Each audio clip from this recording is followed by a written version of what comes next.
তোমাকে শক্ত হতে হবে। তোমার সবটা জানার দরকার ডায়না। দেবল আর শিবভক্তর সব কথা আমি শুনেছি। ওরা বলছিল তোমাকে আমার ওই ইন্টারন্যাশনাল বিজনেসে পার্টনার করে দেবো।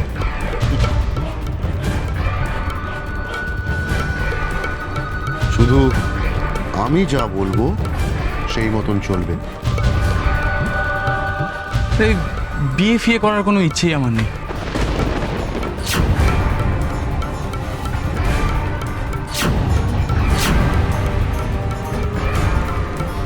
শুধু ওই ডায়না বলে মেয়েটি প্রেগনেন্ট হয়ে আমাকে ফাঁসিয়ে দিয়েছে।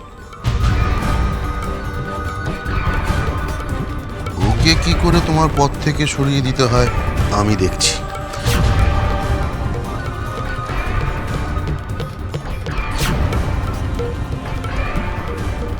বিয়ে তার মধ্যে জড়াতে যাবে না। এটা তোমার অ্যাশ করার বয়স।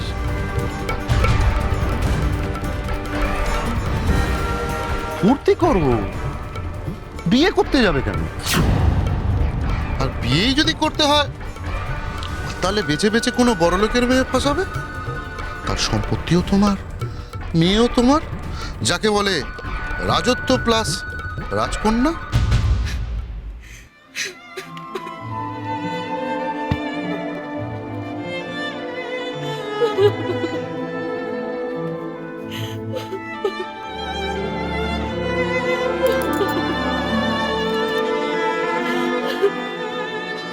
ডায়না আর কেঁদো না, উঠে বসো।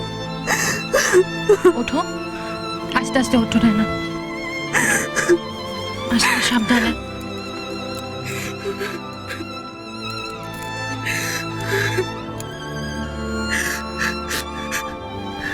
আমি দেবলকে ওই ভণ্ড সাধুর হাত থেকে বাঁচিয়ে এই বাড়িতে ফিরিয়ে আনবো। আমি তোমাকে কথা দিচ্ছি।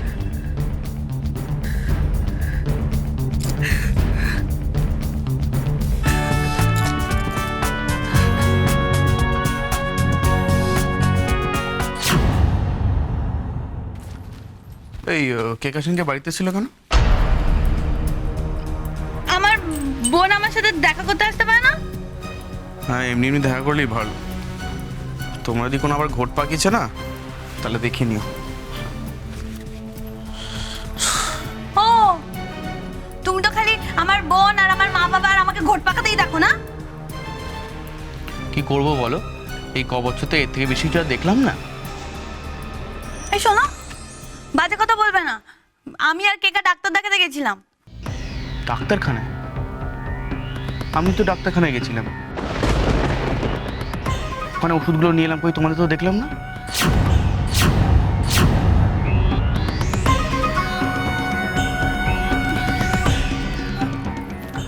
আসলে কি বলতো, ওই সীতাহারটা নিয়ে বাড়িতে খুব ঝামেলা হচ্ছিল তো, তাই মাকে না আমি সত্যি কথাটা বলতে পারিনি। আমি ও বাড়ি গেছিলাম, কেকা আমাকে নিতে এসেছিল। মাকে যদি বলতাম না যে আমি ও বাড়ি যাচ্ছি, মা আমাকে যেতেই দিত না, তাই মাকে মিথ্যে কথা বলেছি। কিন্তু তোমাকে তো আমি কখনো মিথ্যে বলি না, তাই। এটা যদি সত্যি হয় তাহলেই ভালো, কিন্তু আমি জানতে পেরেছি আবার কোনো কাণ্ড ঘটাচ্ছ, আমি তোমার মায়ের হাত থেকে বাঁচাতে পারবো না, এটা মাথায় রেখো। সব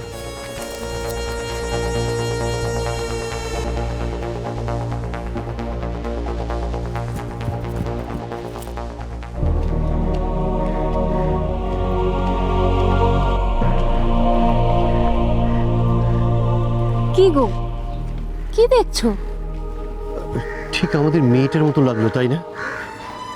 আমাদের মেয়েটাও তো পড়া সেরে কোচিং থেকে ফিরতো। ডায়নাকে খুব মিস করছো, তাই না? হ্যাঁ গো, খুব খারাপ লাগছে। মেয়েটাকে সেদিন ওইভাবে বাড়ি থেকে বার করে দিলাম। এই মুহূর্তে তুমি বাড়ি থেকে বেরিয়ে যাও, যাও। তোমার জন্য আমরা সোসাইটিতে কোথাও মুখ দেখাতে পারছি না। নিজের রাস্তা নিজে দেখে নাও।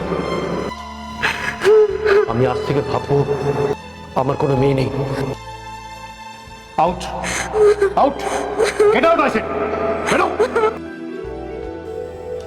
মম ড্যাড কেমন আছে কে জানে।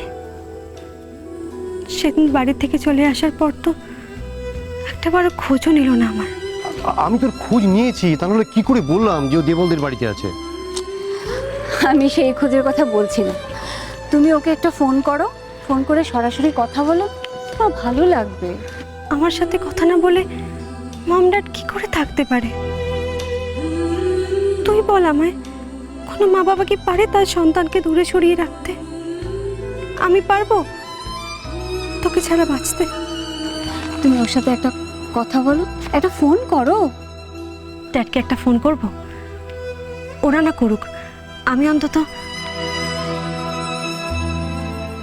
না, এখন ফোন করবো না, আর কতদিন যাক না। আচ্ছা, ডায়না নিজেও তো আমাদের ফোন করে একটা খোঁজ নিতে পারে, দেখি না ও নিজে আমাদের ফোন করে কিনা। তোমাদের বাপ বেটির এই মান অভিমান আর শেষ হলো না। না, আমি কেন করব? মম ড্যাড নিজেও তো একটা খোঁজ নিতে পারে, আমি করব না। দেখি মম ড্যাড আমায় ফোন করে কিনা। অসম্ভব মাতাশ্রী, আমি কি করে বাড়ি ফিরবো?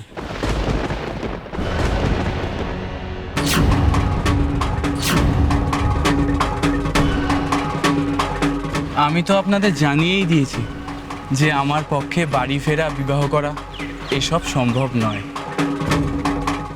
তুই বল বাড়ি ফিরে চলো, বাবা মা তোমার জন্য খুব কষ্ট পাচ্ছেন। একবার ডায়নার কথাটা ভাবো, ওর প্রতি, বাবা মায়ের প্রতি কি তোমার কোনো দায়িত্ব নেই? অবশ্যই আছে।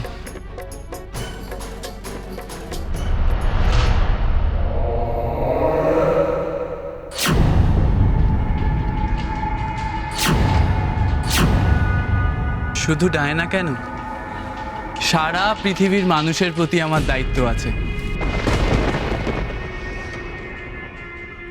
কে মা, কে বাবা?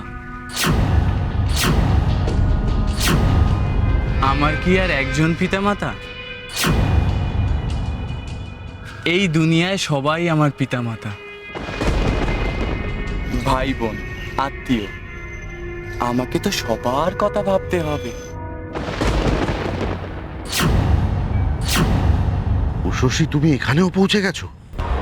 বাহ, আমি তো এটাই চেয়েছিলাম। এ তো একেবারে মেঘ না চাইতেই জল।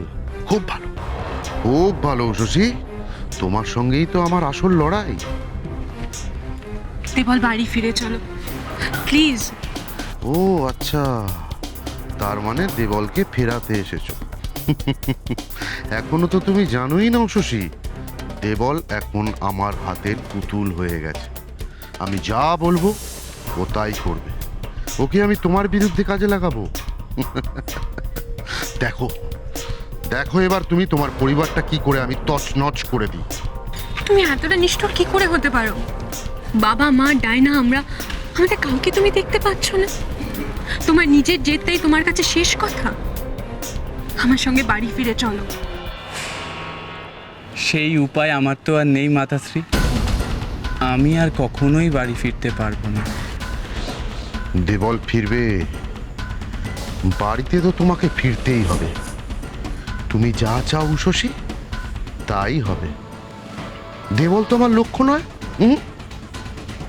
তোমার কাছে পৌঁছানোর জন্য দেবল আমার একটা ঘুঁটি মাত্র। তুমি যা চাইবে উষসী, দেবলকে দিয়ে আমি তাই করাবো, যাতে আমি আমার আসল লক্ষ্যের কাছে পৌঁছাতে পারি। আর আমার আসল লক্ষ্য হলে তুমি উষসী।